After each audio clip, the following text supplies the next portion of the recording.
Everyone, তোমরা সবাই আমার সাথে আছো, তার জন্য আমি অনেক ধন্যবাদ। দেখো, আমি আজ একটু চিকেন পাস্তা করবো।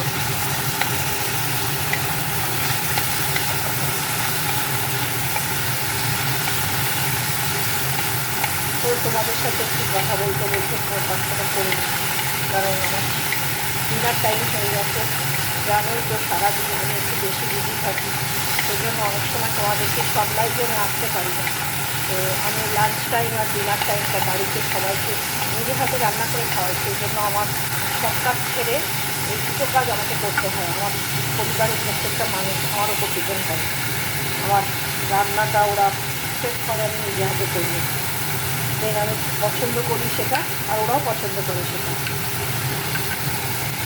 তোমরা কি চিকেন পাস্তা খেতে ভালোবাসো? আমার ছেলে তো আমার চিকেন পাস্তা খেতে ভীষণ ভালোবাসে। তো দেখো, তোমরা চিকেন পাস্তার রেসিপিটা দেখে নাও। তো তোমরা এরমভাবে করো কিনা আমি জানি না, তবে আমি প্রথম চিকেনের যে পেরি পেরি মশলাটা দিয়ে চিকেনটাকে কুচো কুচো করে কেটে নিয়েছিলাম, তারপরে একটু অনিয়ন আর গার্লিক দিয়ে ওটাকে আমি হালকা করে ভেজে নিলাম। এবার দেখো এর সাথে কী কী করছি।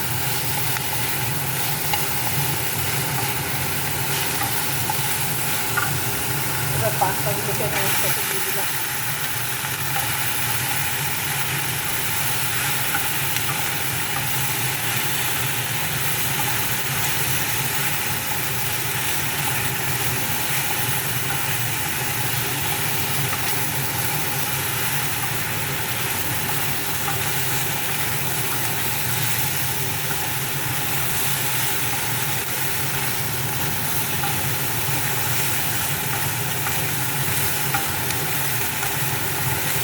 জানো তো, এইটা খেতে আমার ছেলে আমার হাতের এই পাস্তাটা ভীষণ ভালোবাসে। আর আমিও চাই না ও বাইরের খাবার বেশি খাক, আমি চাই ও আমার সব হাতের খাবারটাই খাক। সেই জন্য আমার যত কষ্টই হোক, আমার যত ব্যস্ততাই থাক, আমি আমার ছেলেকে নিজের হাতে রান্নাটা করে খাওয়াই।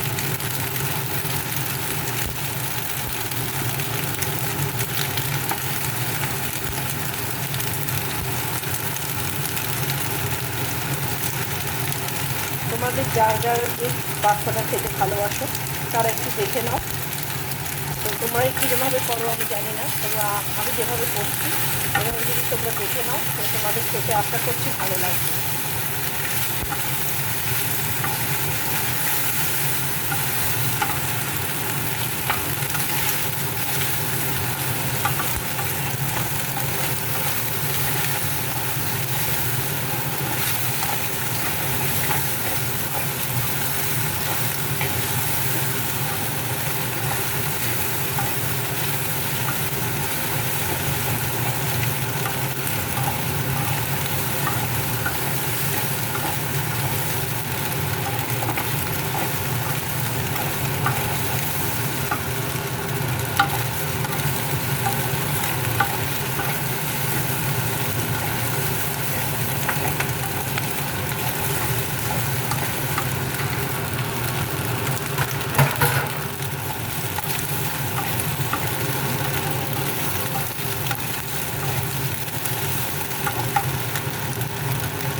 অবশ্যই দুধ একটু ক্রিমি করে রাখবে।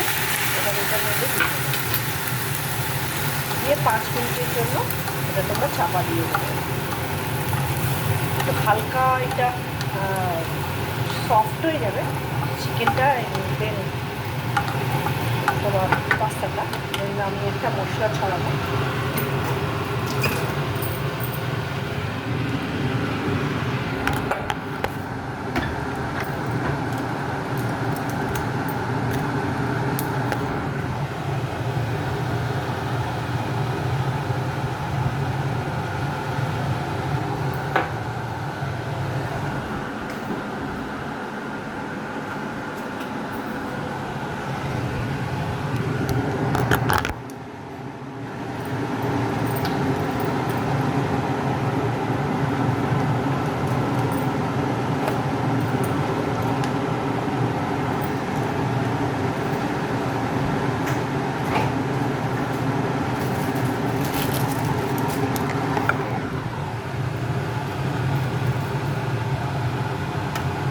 তোমরা কীভাবে করো জানি না, আমি এইভাবে করলাম পাস্তাটা। এটা আমার কাছে একটা স্পেশাল মেনু। এটা আমার ছেলে আমার কাছে এটা স্পেশাল মেনু বলে। তো খেতে খুব ভালোবাসে, তো খেতে খুব ভালোও হয়। তোমরা এটা করে খেতে পারো। রেসিপিটা তো পুরোটাই দেখলাম, যেহেতু ছোটো ভিডিও করলে হয়তো পুরো পাস্তার প্রসেসটা তোমরা বুঝতে পারবে না, বাট আমি লং ভিডিও করে এটা আমি তোমাদেরকে পোস্ট করছি। যারা যারা পাস্তা খেতে ভালোবাসো তারা এটা করে খেয়ে দেখো, কিন্তু বেশি সল্ট দেবে না। তোমার টমেটো সসে সল্ট থাকে আর মশলাতে সল্ট থাকে, খেয়াল করবে। সল্ট বেশি হয়ে গেলে প্রবলেম হবে, লবণ বেশি দেবে না। ব্যাস, এই ছিল আমার আজকের মেনু। যারা যারা ভালোবেসে থাকো এই মেনুটা খুব ইয়ামি টাইপের হবে। আর তোমরা যদি ভালোবেসে থাকো তাহলে আমাকে জানিও কেমন হয়েছে। Tata bye bye.